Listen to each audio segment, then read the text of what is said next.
Em Brasília, 19 horas.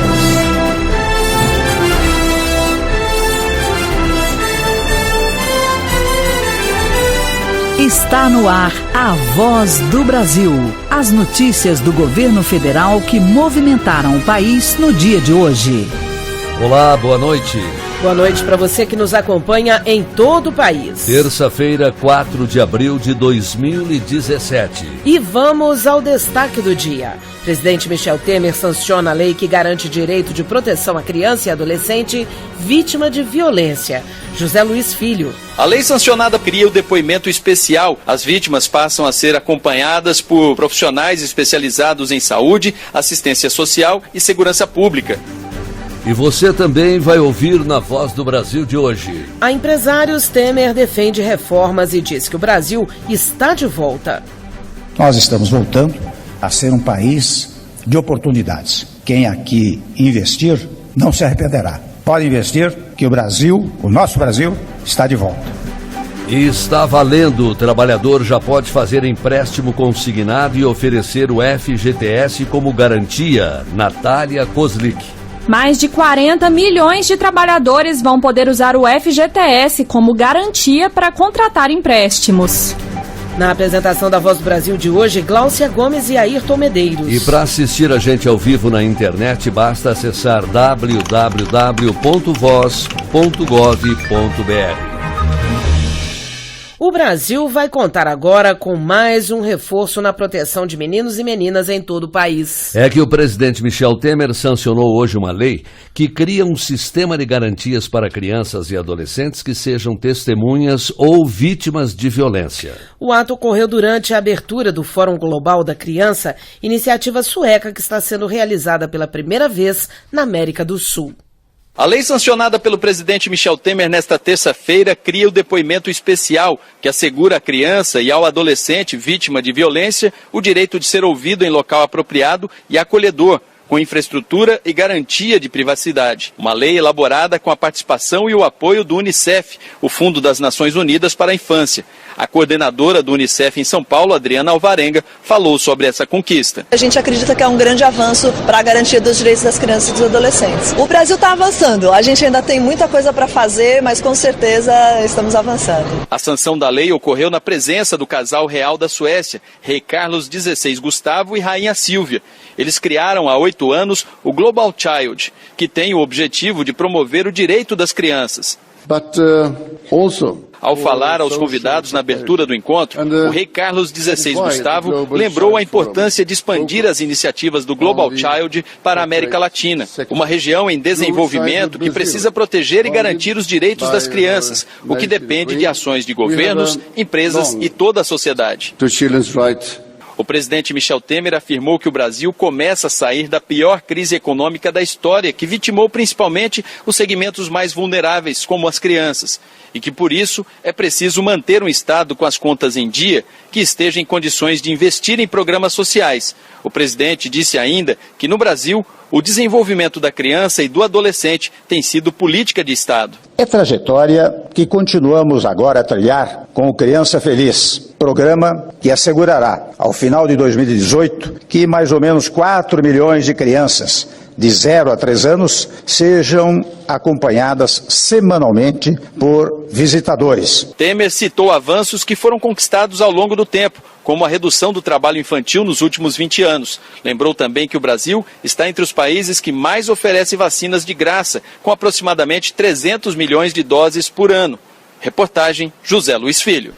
E o Fórum Global da Criança terminou agora há pouco. Fecharam o evento a Rainha Silvia e a primeira-dama Marcela Temer, que também é embaixadora do programa Criança Feliz. A repórter Luana Karen acompanhou e traz as informações ao vivo. Boa noite, Luana. Boa noite, Gláucia, Ayrton e a todos os ouvintes da Voz do Brasil. O programa Criança Feliz, lançado no ano passado, quer ampliar a rede de atenção e o cuidado integral com as crianças nos seus primeiros anos de vida. Todos os estados e mais de 2.500 municípios brasileiros aderiram ao programa. O Criança Feliz vai acompanhar aproximadamente 1 milhão de crianças em 2017 e até 4 milhões ao final de 2018. A embaixadora do programa e primeira-dama Marcela Temer ressaltou a importância do cuidado com a criança. É nosso dever comum amparar a infância e garantir que os jovens de hoje possam crescer dignamente e realizar o seu potencial.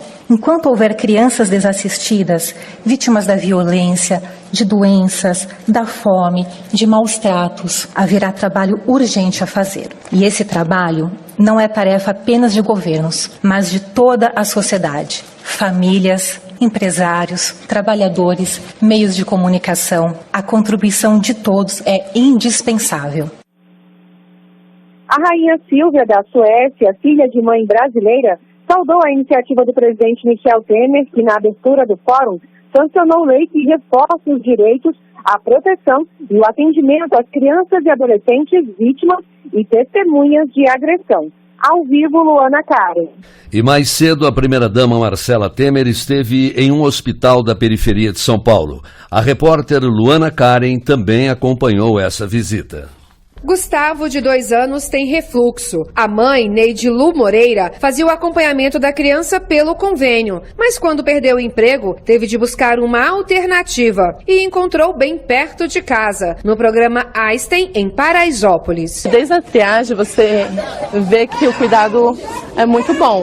O Gustavo faz acompanhamento de uma rede particular e eu não vejo diferença daqui para lá. Paraisópolis é uma das maiores favelas de São Paulo, com cerca de 80 mil habitantes. O lugar foi escolhido para o programa Einstein do Hospital Israelita Albert Einstein. Nesta terça-feira, a primeira-dama Marcela Temer conheceu de perto o trabalho e as oficinas de cursos profissionalizantes. Desempregada há quase 1 ano, Emanuela Timóteo está fazendo o 2º curso no Einstein. Então eu fiz no ano passado o curso de corte e costura e esse ano entrei no de pintura em tecido. Marcela Temer visitou ainda o ambulatório, com mais de 20 especialidades médicas. No ano passado, 8.300 pacientes foram atendidos de graça na unidade, em mais de 28 mil consultas. Também foram realizados 48 mil exames. Jussara Coutinho participa com a pequena Milena Vitória, de 3 meses, da oficina de bebês. Ela faz acompanhamento com pediatra e com neurologista, com alguns profissionais. As mães podem fazer o acompanhamento da gestação. Há atendimento médico para crianças de 0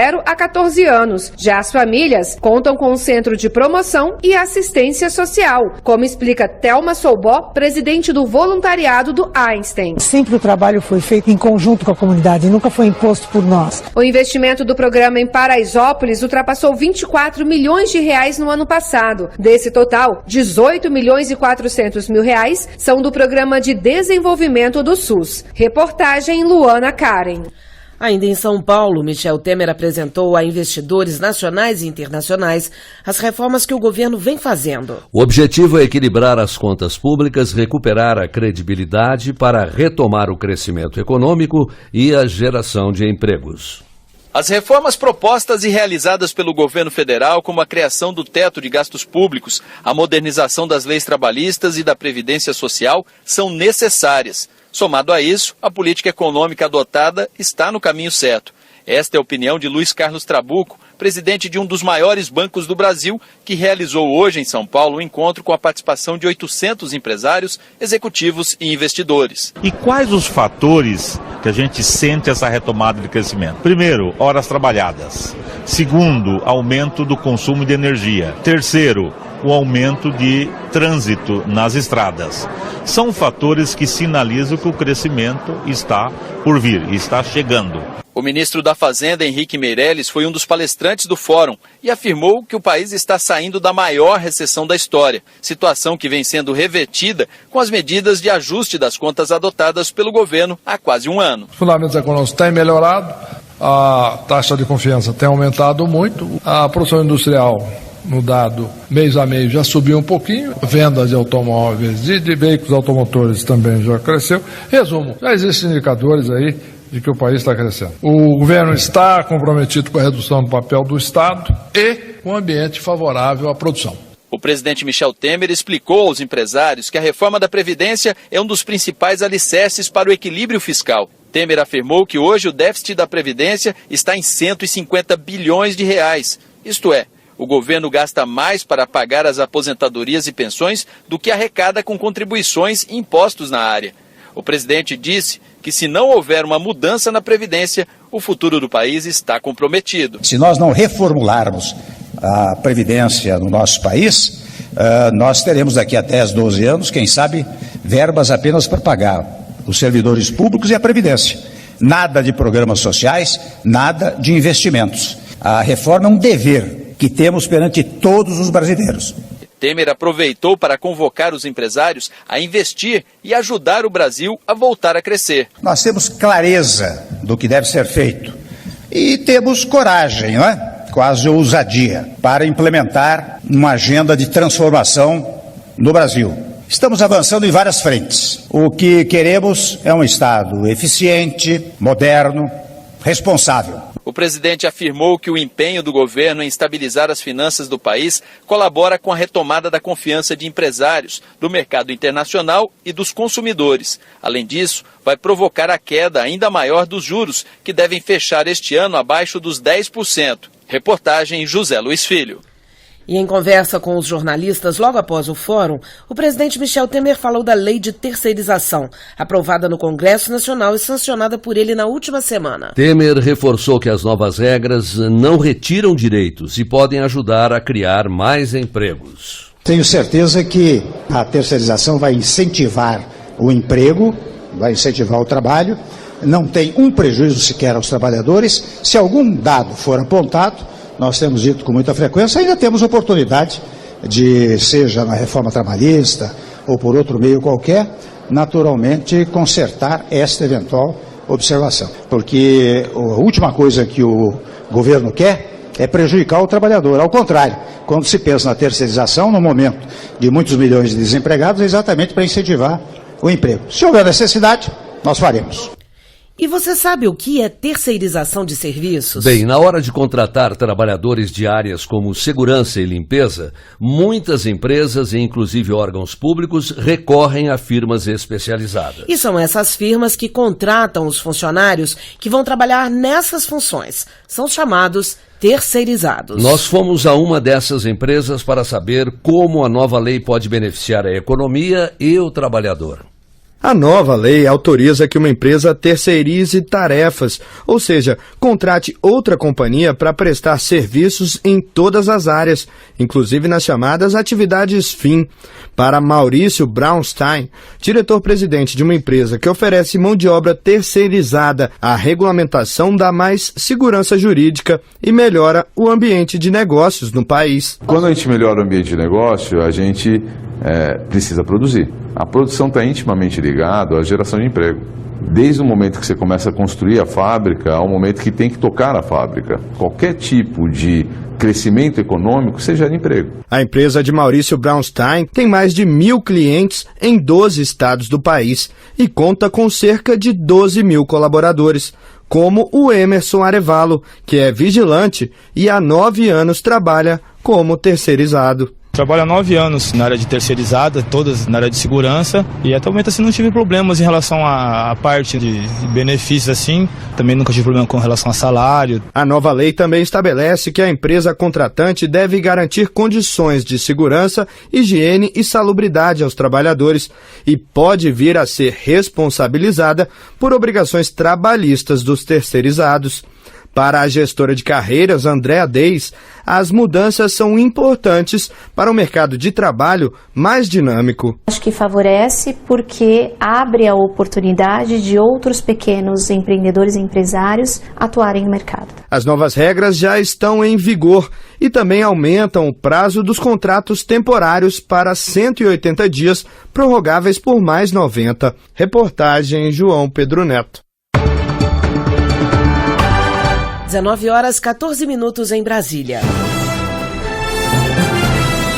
A partir de agora, trabalhadores vão poder fazer empréstimo consignado dando o FGTS como garantia. Daqui a pouco vamos detalhar essa novidade para você.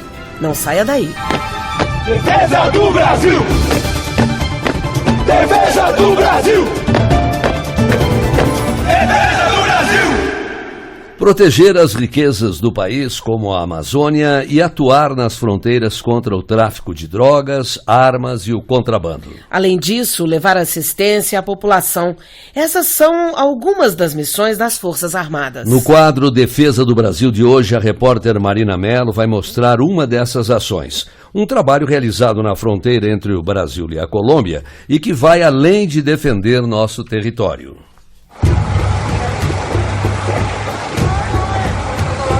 O Brasil tem uma das maiores fronteiras terrestres do planeta. São quase 17 mil quilômetros cobertos por florestas amazônicas e muito distantes das grandes cidades. Por isso, garantir a presença do Estado é fundamental para reduzir crimes como contrabando nestas regiões. As medidas de controle são ainda mais eficazes quando feitas em parceria com os países que são nossos vizinhos. Por isso, os Ministérios da Defesa do Brasil e da Colômbia realizaram recentemente uma ação que levou serviço médico e de cidadania aos municípios de Tabatinga, no lado brasileiro, e de Letícia, no lado colombiano. O comandante Schonselder, do 9º Distrito Naval de Manaus, fala sobre o sucesso da ação. Foram 3.450 atendimentos de saúde, 1.190 atendimentos físicos, de atendimentos em Tabatinga e Letícia, que é o reflexo direto da qualidade dos serviços obtidos e dessa demanda. Existe uma demanda lá. Logicamente, é um local de fronteira. Tabatinga é um local que você só acessa ou pelo rio ou pelo ar, ou seja, você não tem uma facilidade de acesso e com isso você gera uma demanda reprimida e essa ação, essa iniciativa, tanto da parte da Colômbia quanto da parte do Brasil, pode atender essa demanda e houve uma grande receptividade. O comandante explica que, além do apoio às comunidades que vivem por ali, a ação também contribui para ampliar a segurança nas fronteiras. Aqui nós temos grandes vazios demográficos, então a presença das Forças Armadas naquela região, elas conseguem fazer com que o Estado esteja presente em alguns locais onde você ainda não tem uma certa fixação. Então nós vamos para estes locais. A Marinha, com a sua mobilidade, ela consegue colocar navios em certas posições por um período de tempo, seja qual for, para que nós estejamos presentes efetivamente lá e façamos a presença do Estado brasileiro, porque as Forças Armadas também são parte do Estado. Batizada de primeira jornada binacional de apoio ao desenvolvimento entre o Brasil e a Colômbia, a ação é fruto de encontro realizado em janeiro deste ano entre os ministros da Defesa do Brasil, Raul Jungmann, e da Colômbia, Luiz Carlos Villegas. O Rio de Janeiro é sede da maior feira de produtos voltados para a área de defesa e segurança da América Latina. As Forças Armadas brasileiras participam da exposição. E o presidente Michel Temer visitou hoje os estandes na abertura da feira. A repórter Natália Mello esteve lá e conta os detalhes para a gente. Olá, boa noite, Natália. Olá, boa noite. Boa noite a todos os ouvintes da Voz do Brasil. Na maior exposição de defesa e segurança da América Latina, no Rio de Janeiro, mais de 600 marcas apresentaram novidades da área, como simuladores de voo que parecem um videogame, aviões e helicópteros gigantes para garantir a defesa do país e sistemas de monitoramento do espaço aéreo de última geração.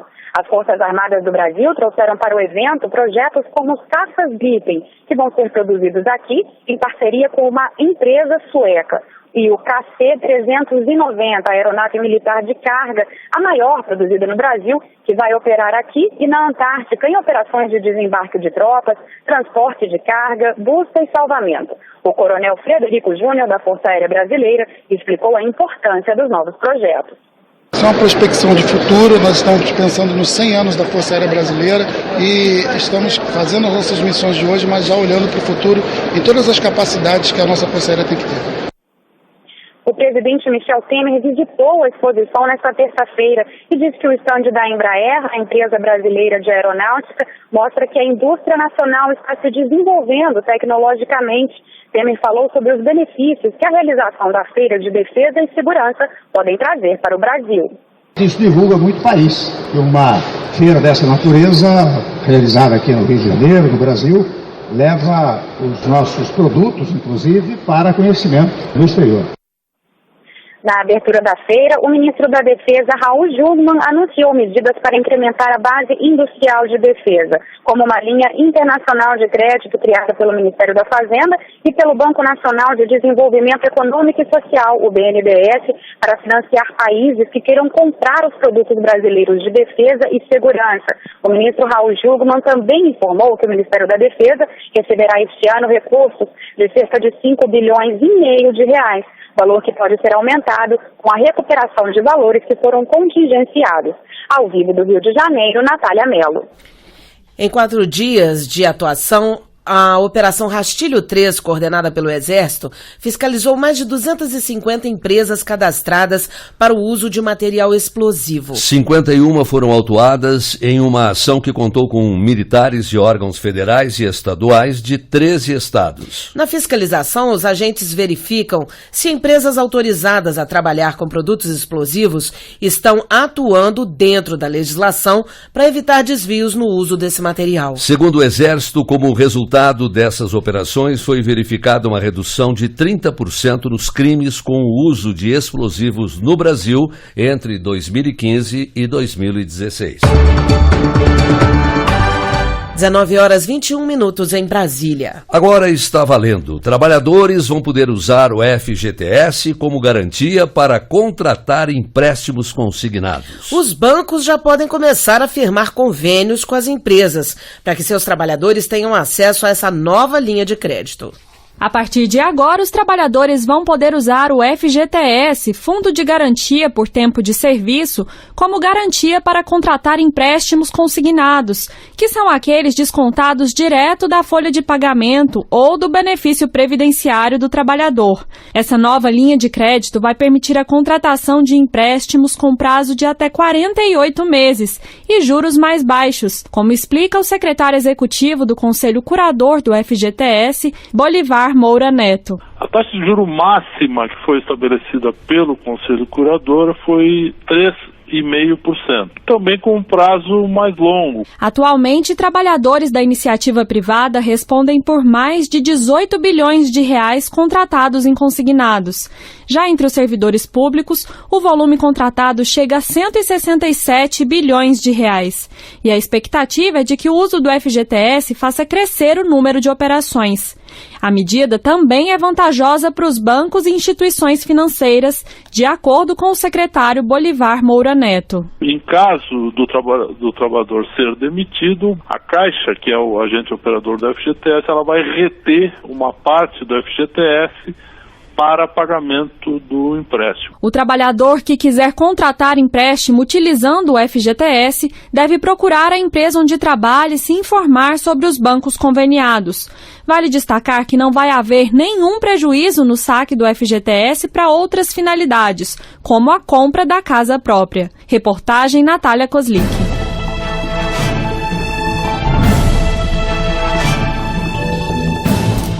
Os termômetros que usam mercúrio, aqueles com um filete vermelho que percorre uma canaleta para indicar a temperatura, vão sair do mercado. A Anvisa, Agência Nacional de Vigilância Sanitária, determinou que a partir de 2019 vai ser proibida a comercialização desses termômetros. Para quem tem criança em casa, o termômetro é essencial para acompanhar a saúde do bebê.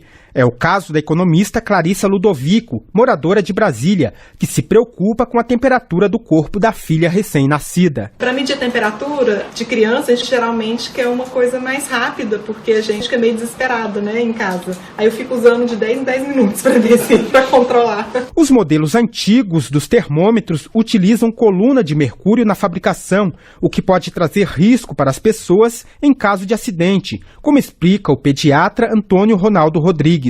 Um acidente com o termômetro, infelizmente, pode ocorrer, porque a criança é muito curiosa, às vezes fica excessiva em casa, né? De a criança ou deglutir o produto, ou mesmo por inalação, que é a forma mais grave. Basicamente, ela vai atacar o cérebro, os pulmões e o rim. Para evitar o risco de contaminação por mercúrio nesses casos, a Agência Nacional de Vigilância Sanitária, Anvisa, vai proibir a fabricação, importação e comercialização dos termômetros que utilizam o mercúrio para diagnóstico em saúde. O gerente de tecnologia em equipamentos da Anvisa, Anderson Pereira, lembra que o mercado já disponibiliza os modelos digitais de termômetro e medidor de pressão. Hoje, essa tecnologia está praticamente já substituída pela tecnologia digital. Em poucas farmácias vai encontrar o termômetro com coluna de mercúrio. A restrição entra em vigor no dia 1º de janeiro de 2019. Reportagem Ney Pereira.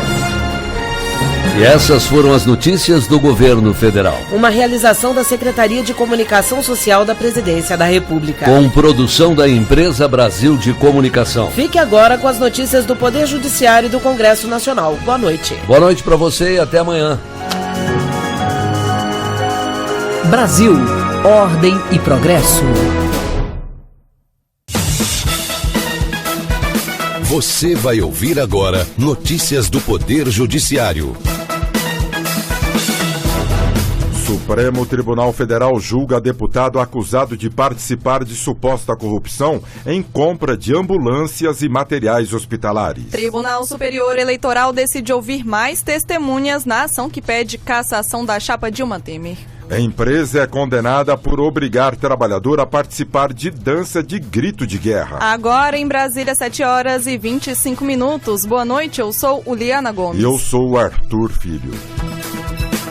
A primeira turma do Supremo Tribunal Federal iniciou o julgamento do deputado federal Paulo Feijó, acusado de participar de suposto esquema de corrupção investigado pela Operação Sanguessuga. A Operação Sanguessuga foi deflagrada em 2006 após investigações indicarem supostos pagamentos de propina a parlamentares em troca de emendas destinadas a compras de ambulâncias e materiais hospitalares. Cíntia Ribeiro.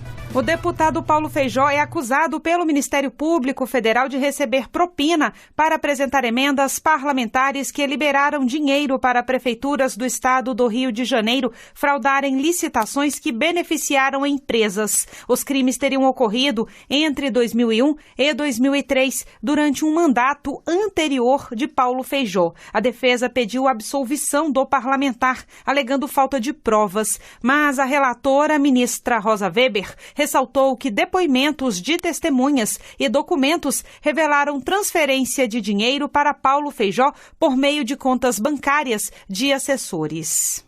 O deputado teria disponibilizado seu mandato em favor de interesses privados do Grupo Planan, garantindo recursos por vias de emendas parlamentares para a posterior aquisição de ambulâncias por municípios componentes da sua base eleitoral, em procedimentos licitatórios fraudados e, em troca, teria recebido vantagens indevidas. Na minha visão, a materialidade está comprovada. A conclusão do julgamento do parlamentar ficou para a sessão do dia 18 de abril.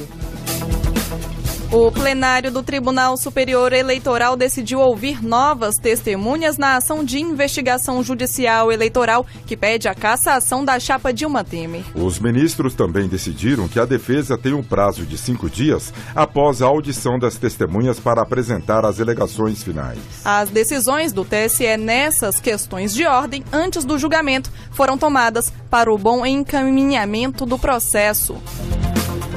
IBGE deve identificar crianças sem certidão de nascimento em Bauru, interior de São Paulo. O Instituto havia constatado a falta da certidão de 45 crianças, mas não deu as informações necessárias para a localização delas. Milena Teodósio. O IBGE se negou a repassar os dados pessoais, alegando que essas informações têm caráter sigiloso. Para o Ministério Público Federal, esse sigilo, que busca resguardar os trabalhos do Instituto, deve ser relativizado diante de valores maiores como os direitos fundamentais. Ao analisar o caso, o Tribunal Regional Federal da Terceira Região, em São Paulo, entendeu que, nessa situação, o IBGE deve fornecer os dados, tendo em vista que as crianças sem registro de nascimento estão sem a proteção do Estado e da sociedade. Hipermercado é condenado por obrigar trabalhador a participar de grito de guerra. A Justiça do Trabalho em Minas Gerais entendeu que o caso gera humilhação. Fernando Rota. A mulher disse que era obrigada a participar diariamente do grito de guerra, tendo que balançar e rebolar na frente de clientes. Os julgadores constataram que a ex-empregada passava por humilhações e ainda era ameaçada de perder o emprego caso não participasse da encenação. A ex-funcionária deve receber R$3 mil de indenização. No Rio Grande do Sul, a empresa é condenada por vender leite adulterado com formol. A fabricante deve pagar R$3 milhões por dano moral coletivo. Johnny Luna. A decisão da Justiça de Porto Alegre estabeleceu que a empresa deve indenizar os consumidores pelos danos causados. De acordo com o Ministério Público, a fabricante comercializou lotes de leite contendo formol, produto considerado cancerígeno. Além disso, foram encontradas diversas outras irregularidades na fabricação dos leites. Ainda cabe recurso da decisão. Consumidor que pagou TV por assinatura com sinal ruim vai ser indenizado. O valor foi fixado em R$5 mil. Lucas Scherer. O cliente afirmou que teve problemas com queda de sinal e somente após 10 meses de reclamação conseguiu ter o caso resolvido. E durante esse período, ele recebia sem falhas a cobrança de mensalidade. Para a Justiça de Santa Catarina, a empresa de TV por assinatura agiu com descaso ao não regularizar o sinal do cliente. Você acompanha outras notícias do Poder Judiciário em 104,7 FM para o Distrito Federal em torno e também pela internet. Acesse www.radiojustiça.jus.br e siga pelo Twitter. twitter.com/radiojustiça. Uma boa noite. A você, boa noite. Notícias do Poder Judiciário, uma produção da Rádio Justiça, Supremo Tribunal Federal.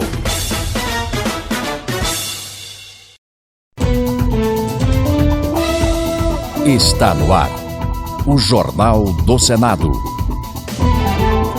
Segue para a sanção MP que cria cartão reforma para a compra de materiais de construção por famílias de baixa renda. Senadores criticam STF por julgar constitucional cobrança do Fundo Rural sobre receita bruta de produtores. Fátima Bezerra acusa governo de desmontar FUNAI ao extinguir as unidades do Rio Grande do Norte e do Piauí. Estes são os destaques de hoje do Jornal do Senado, que começa agora. Boa noite. Boa noite. Por unanimidade, o plenário do Senado aprovou a medida provisória que cria o programa Cartão Reforma. A proposta, que segue para a sanção presidencial, pode conceder benefícios de até R$ 9.000 para famílias com renda máxima de R$ 2.800. Repórter Paula Groba. A medida provisória cria o benefício para subsidiar a compra de materiais de construção destinados à reforma, ampliação, promoção de acessibilidade ou à conclusão de imóveis de famílias de baixa renda. A média do benefício pode variar entre R$ 2.000 e R$ 9.000. Inicialmente, a MP previa que a família beneficiada poderia ter renda de até R$ 1.800, mas a relatora da proposta no Senado, Ana Amélia, do PP Gaúcho, modificou o texto e ampliou o valor para R$ 2.800. Rendimentos recebidos de programas de transferência de renda, como o Bolsa Família, estão incluídos neste limite, mas ficam de fora valores originários de programas habitacionais. Ana Amélia ressaltou que a medida vai ajudar o país em duas frentes: social e econômica. Um problema social, que é a melhoria da qualidade da habitação, e outro problema de ordem econômica, porque aumentando a compra de materiais de construção vai ativar a economia num setor muito dinâmico. O governo vai disponibilizar R$ 1 bilhão nessa primeira fase, beneficiando cerca de 100 mil pessoas. O senador José Pimentel, do PT do Ceará, elogiou a proposta que, segundo ele, complementa o programa Minha Casa Minha Vida. Nós temos algo em torno de 3.500.000 moradias que deveriam ser beneficiadas com este programa. É o início. Ao mesmo tempo, esperamos de que nos anos seguintes esse programa seja dado continuidade. O Senado acatou uma mudança feita pela Câmara dos Deputados, que ampliou de 10% para 20%, no mínimo, o total de recursos do cartão reforma para residências da área rural. Terão prioridade de atendimento às famílias com idosos, com pessoas com deficiência, no caso de mulheres como chefes de família e com menor renda. A MP segue para a sanção presidencial. E o presidente do Senado, Eunício Oliveira, anunciou agora há pouco que a sanção de projeto que regulamenta a terceirização, aprovado recentemente pela Câmara dos Deputados, não vai impedir a análise por comissões do Senado de uma outra proposta sobre o mesmo tema. O Supremo Tribunal Federal decidiu que é constitucional a cobrança pela União do Fundo Rural, o Fundo de Assistência ao Trabalhador Rural, tributo pago pelos produtores pessoas físicas do país. A decisão do STF contraria a liminar de 2011 do Tribunal Regional Federal da 4ª Região, que aquele ano suspendeu a cobrança do tributo. Assim, os valores que não foram pagos desde a concessão da liminar poderão ser cobrados agora pela União, o que fará com que os produtores rurais tenham de arcar com uma dívida de bilhões de reais, estimou o senador Cidinho Santos, do PR de Mato Grosso. É inviável de que se faça esse recolhimento hoje. É um valor muito alto, um valor que se torna impossível que se recolha esses valores do passado. Já para o senador Ronaldo Caiado, do Democratas de Goiás, a decisão do STF gera insegurança no agronegócio. Ronaldo Caiado lembrou os prejuízos que o setor experimentou há alguns dias com a Operação Carne Fraca. E agora a retomada de cobrança de 25% ou mais sobre o faturamento bruto de cada produtor pode inviabilizar a atividade no país. O que nós pedimos esta hora ao governo é que abra o diálogo para mostrar que o Ministério da Fazenda ou a Receita Federal não pode emitir cobrança sobre o setor, seja do agronegócio e principalmente do produtor rural, que vai promover uma inviabilização completa do único setor que sobreviveu e que foi superavitário com mais de 200 milhões de toneladas na safra 2016-2017.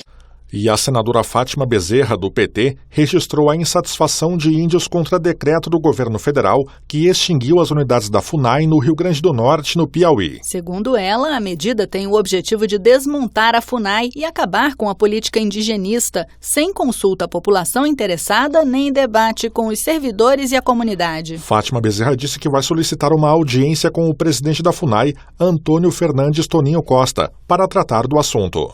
Nós não podemos aceitar que o Rio Grande do Norte e o Piauí fiquem sem a mínima estrutura do ponto de vista administrativo para cuidar, repito, de uma agenda, que requer tanto, que é a agenda que trata da cidadania dos povos indígenas. É inaceitável isso.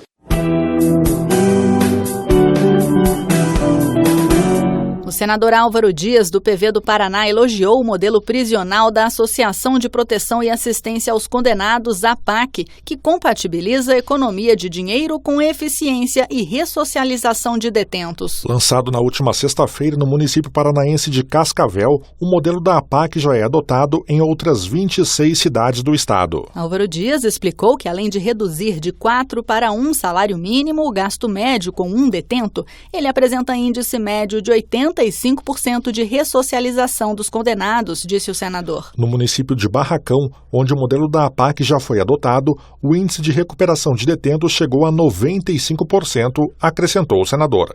Creio que a expansão deste modelo no estado do Paraná poderá chegar, em determinado momento, a retirar dos presídios convencionais do estado cerca de 80% dos detentos, mantendo apenas os de alta periculosidade. Isso seria, sem dúvida, um avanço extraordinário, um exemplo a ser seguido.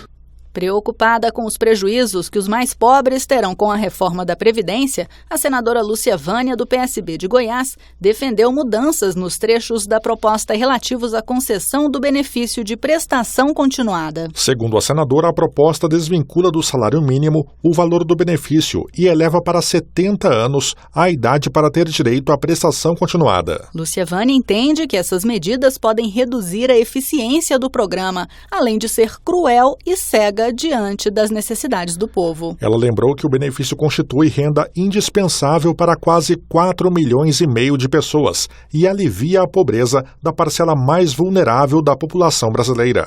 Idosos e pessoas com deficiência do Norte, do Nordeste e do Centro-Oeste são, nesta ordem, os maiores beneficiados pelo programa. Quem recebe o recurso, não há dúvida, é quem mais precisa. Diversos trechos da BR-364 em Rondônia estão intransitáveis, apesar das obras de recuperação que aconteceram no ano passado, lamentou o senador Assir Gurgás, do PDT.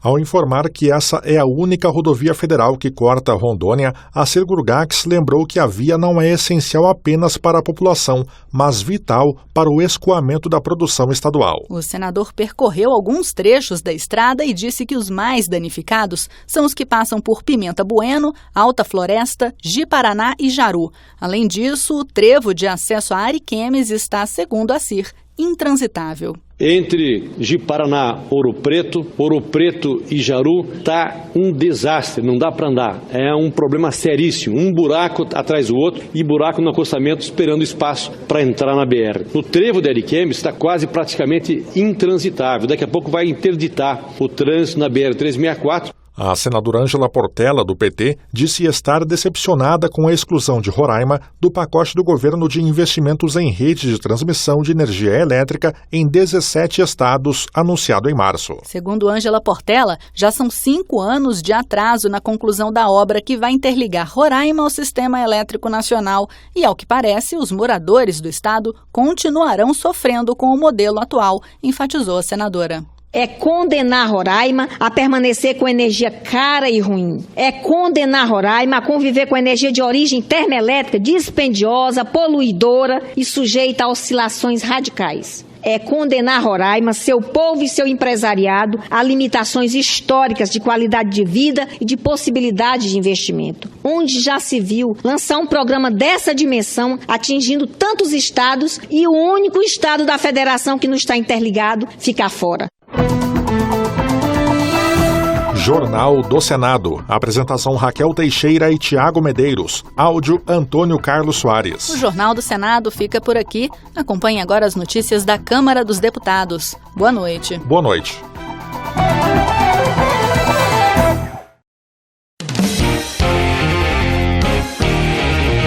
Jornal Câmara dos Deputados.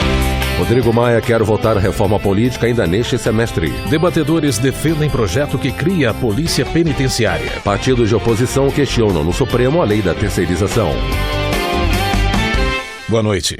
O partido Rede e Sustentabilidade ingressou com uma ação direta de inconstitucionalidade contra a lei da terceirização, sancionada na semana passada pelo presidente Michel Temer. Segundo o partido, a lei é confusa e traz insegurança jurídica para o trabalhador, o empresariado e o setor público. A Rádio Câmara tem mais informações sobre a questão. Acompanhe. O líder do PT na Câmara, deputado Carlos Zaratini, de São Paulo, informou que o partido também irá contestar a lei no STF. Ele afirma que, ao sancionar o texto aprovado pelos deputados, o presidente da República descumpriu um acordo. O presidente Temer descumpriu uma proposta que havia feito de que haveria uma negociação com as centrais sindicais sobre o projeto 4330 que está no Senado e que seriam colocadas garantias, algumas garantias aos trabalhadores. Então houve um descumprimento da palavra do governo. Então isso é muito grave. A sanção também foi criticada por centrais sindicais. Em nota, o presidente da Força Sindical, deputado Paulo Pereira da Silva, do Solidariedade de São Paulo, também reforça que o movimento sindical está em processo de negociação com o Senado para aprovar um projeto de terceirização que garanta mais direitos aos trabalhadores. Um dos principais defensores do texto aprovado, deputado Alfredo Kaifer, do PSL do Paraná, no entanto, afirma que o texto que foi aprovado na Câmara é melhor do que o que está sendo debatido no Senado. Principalmente porque o que está no Senado, ele coloca a responsabilidade solidária também com a subsidiária, o que afetaria muito a relação trabalhista de terceirizados para o empregador principal.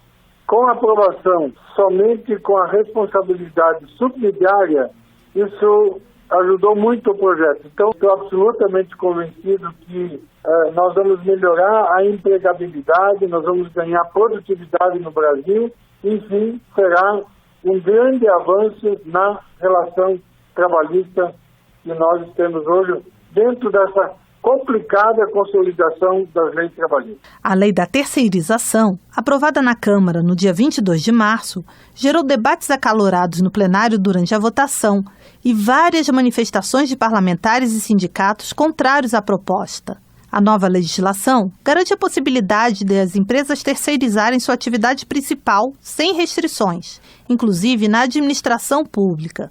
As empresas de terceirização poderão subcontratar empresas para realizar serviços e, em casos de ações trabalhistas, caberá à empresa terceirizada pagar os direitos questionados na Justiça, se houver condenação.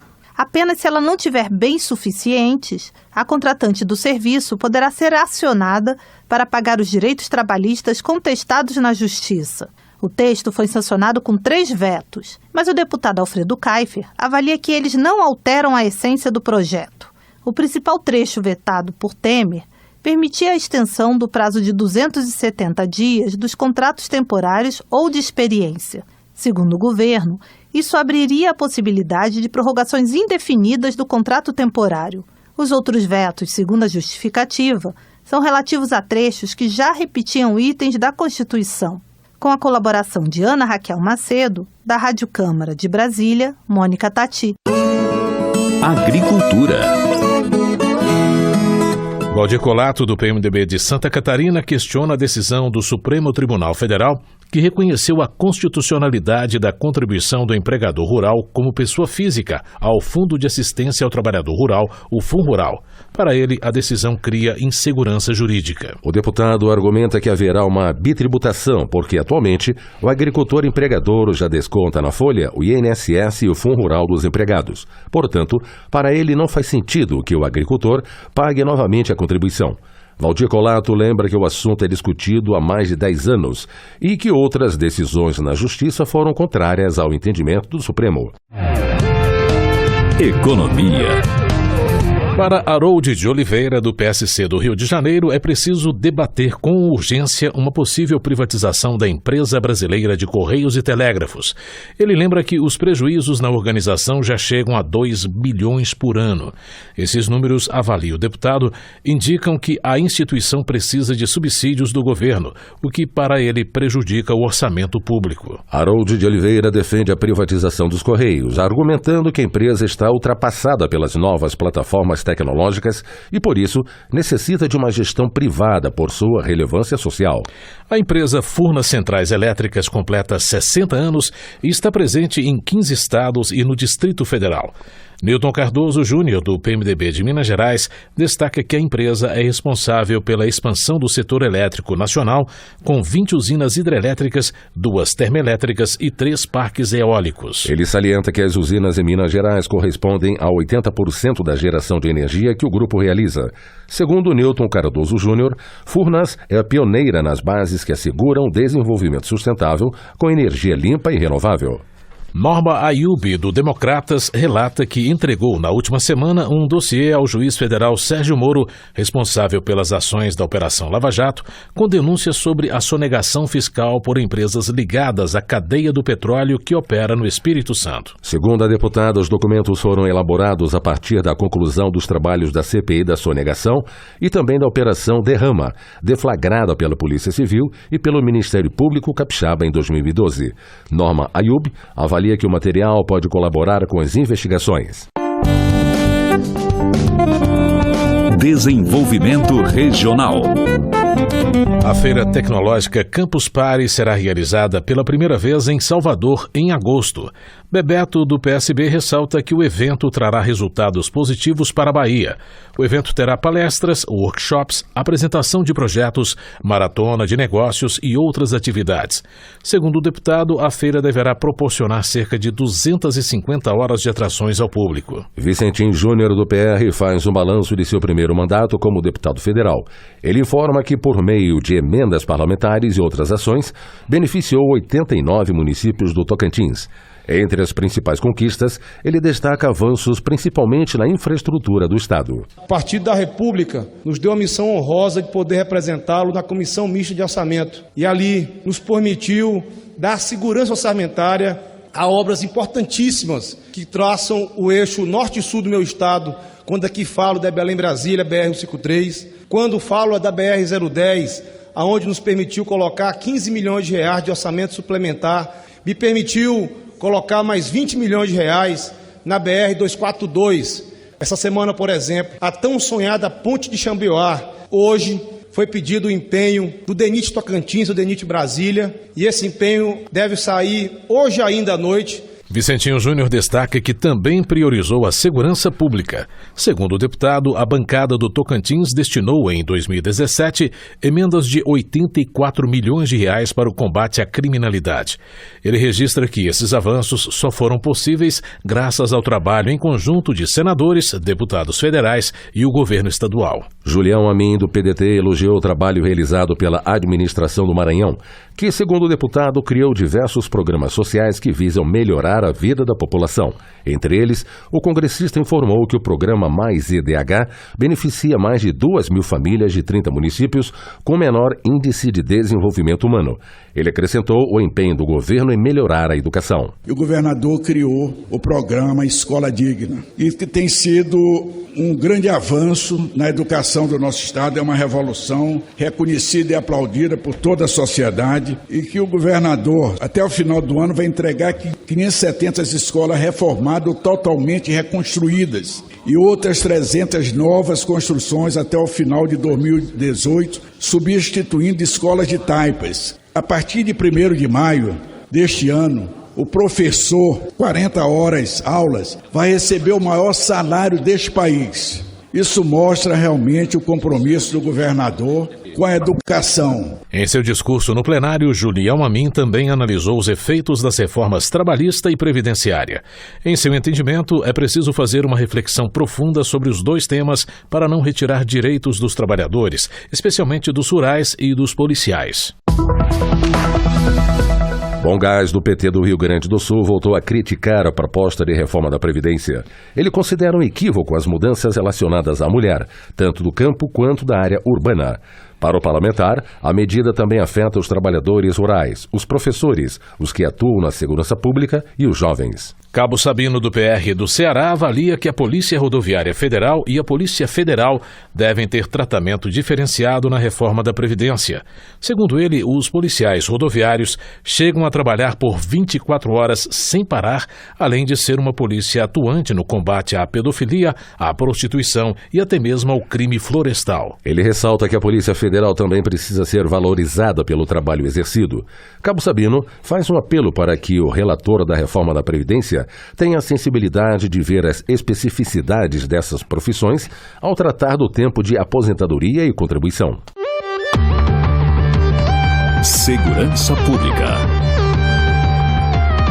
Em debate no plenário da Câmara sobre o sistema penitenciário brasileiro, deputados, procuradores e agentes defendem a votação de proposta que cria a Polícia Penitenciária. Uma proposta de emenda à Constituição que prevê a criação da Polícia Penal está pronta para votação em plenário. Ouça mais detalhes na reportagem. A transformação do agente penitenciário em polícia penal foi o principal ponto discutido em comissão geral sobre o sistema prisional brasileiro realizada na Câmara dos Deputados. Agentes, procuradores de justiça, delegados e deputados presentes ao debate defenderam a aprovação pela Casa de uma proposta de emenda à Constituição que cria as polícias penitenciárias federal e estadual. O objetivo é liberar as outras polícias, como a civil e a militar, das atividades carcerárias. O deputado Lincoln Portela, do PRB de Minas Gerais, que sugeriu o debate e é presidente da Frente Parlamentar em Defesa dos Agentes Penitenciários, foi um dos que defenderam a aprovação da PEC. Na crise carcerária, a própria imprensa brasileira, às vezes por falta de informação, lamentável, os chamou de carcereiros. Nada disso. Vocês são polícia, de fato, mas se tornarão polícia de direito. Segundo o procurador de Justiça de São Paulo, Márcio Sérgio Cristino, a proposta de mudança na Constituição merece apoio porque o agente penitenciário seria a coluna sobre a qual repousa o sistema penitenciário. Você não pode ter sistema penitenciário se você não tiver um agente penitenciário, como polícia ou não, mas com condições de trabalho e capacidade de realizar a sua função. Outra questão mencionada pelos agentes penitenciários foi a reforma da Previdência. A categoria vê com preocupação a proposta em análise na Câmara em razão de ela acabar com a aposentadoria especial para atividades de risco. Foi o que disse Cícero Félix de Souza, da Associação dos Agentes de Segurança Penitenciária de São Paulo. O agente penitenciário ele tem uma vida muito curta por conta de tudo isso, e se porventura vir a acontecer a questão dessa reforma da Previdência, nós também estivermos encaixados, com certeza é o fim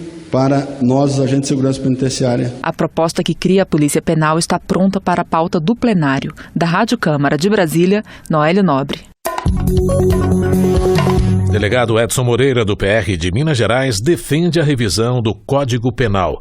Segundo ele, a audácia dos criminosos chegou ao ponto de quadrilhas orquestrarem ações ao mesmo tempo em várias cidades. O deputado defende que o dinheiro dos impostos retorne para a população em investimentos na prevenção de crimes. Saúde. No No dia 2 de abril foi celebrado o Dia Mundial de Conscientização do Autismo. Rômulo Gouveia, do PSD da Paraíba, ressalta que este mês, lembrado como Abril Azul, é integralmente dedicado à causa. Segundo ele, a cor foi escolhida como símbolo porque a síndrome é mais comum nos meninos. O deputado alerta para a importância da criação de políticas públicas que previnam e tratem as crianças autistas. Rômulo Gouveia ressalta que existe, em média, um caso de autismo para cada 110 pessoas, sendo que no Brasil existem cerca de 2 milhões de pessoas com a síndrome. Angelim, do PT do Acre, também destaca o Dia Mundial de Conscientização do Autismo. O deputado cita artigo de um pai de criança autista, ressaltando que a consciência sobre a síndrome passa pela renúncia ao preconceito e pelo entendimento de que se trata de um transtorno de desenvolvimento. Angelim salienta que não existe tratamento para o autismo, mas um conjunto de práticas médicas, educacionais e sociais que melhoram o desenvolvimento de quem tem a síndrome. Política. O presidente da Câmara, Rodrigo Maia, informou nesta terça-feira que pretende discutir e votar a reforma política ainda neste semestre. Rodrigo Maia também defendeu um amplo diálogo sobre financiamento de campanhas eleitorais. Acompanhe a reportagem. Maia adiantou ainda que pretende instalar já na próxima semana a comissão especial que vai analisar a proposta de emenda à Constituição aprovada no Senado, que acaba com as coligações nas eleições proporcionais e estabelece uma cláusula de desempenho partidário. Dessa maneira, 2 colegiados vão analisar o assunto. A Comissão da Reforma Política, já em andamento na Câmara, e cujo parecer foi apresentado nesta terça pelo relator deputado Vicente Cândido, e a Comissão Especial que analisará a reforma sugerida pelos senadores, se tiver sua admissibilidade aprovada pela Comissão de Constituição e Justiça da Câmara. É importante ter um texto para que não se fique com a impressão de que o relator quer votar algo na afogadilha, então tem um texto para iniciar um debate. A sociedade ainda tem muitas dúvidas do que representa a lista pré-ordenada, né, da possibilidade de uma transição para o sistema distrital misto. Então todas essas dúvidas, elas precisam ser bastante debatidas e esclarecidas para que a sociedade saiba, quando a matéria for a voto, o que será votado. Rodrigo Maia defendeu um amplo diálogo sobre o financiamento de campanhas eleitorais.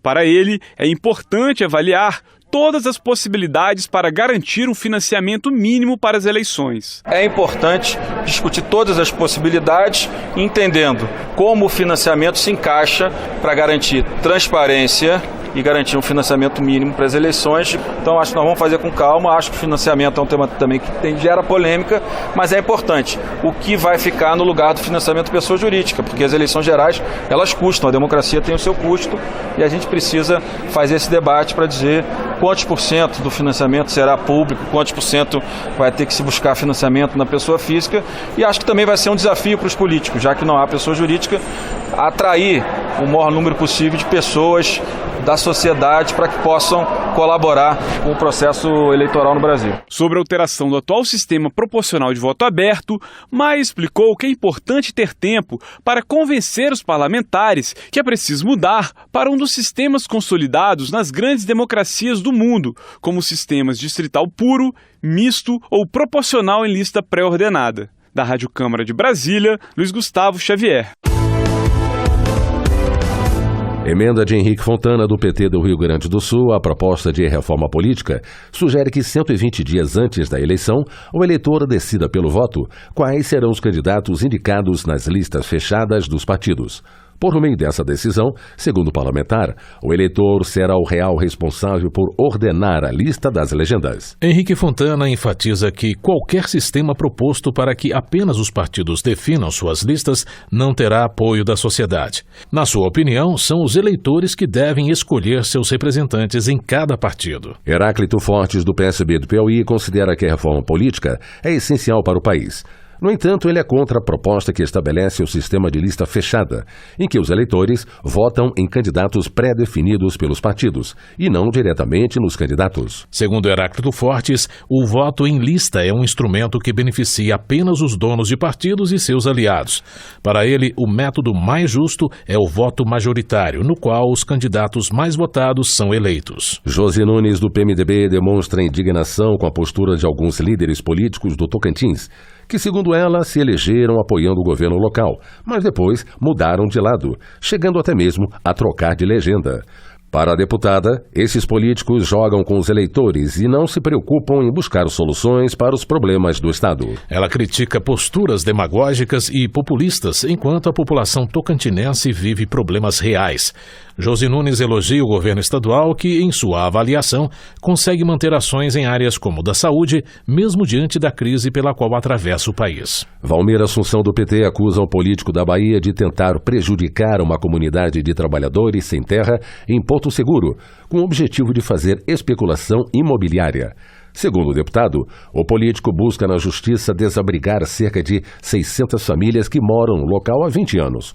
Ele informa que na região já existe energia elétrica, escola, igrejas e agroindústrias. Últimas notícias. Os deputados estão reunidos neste momento no plenário para discutir o projeto que regulamenta os serviços de transporte individual privado por meio de aplicativos como o Uber. As negociações em torno do assunto vão na direção de se fazer uma regulamentação geral, deixando para os municípios a edição de regras específicas sobre o tema. Termina aqui o jornal Câmara dos Deputados. Uma ótima noite para você. Boa noite a todos e até amanhã. Voz do Brasil. De segunda a sexta, às 19 horas. Boa noite.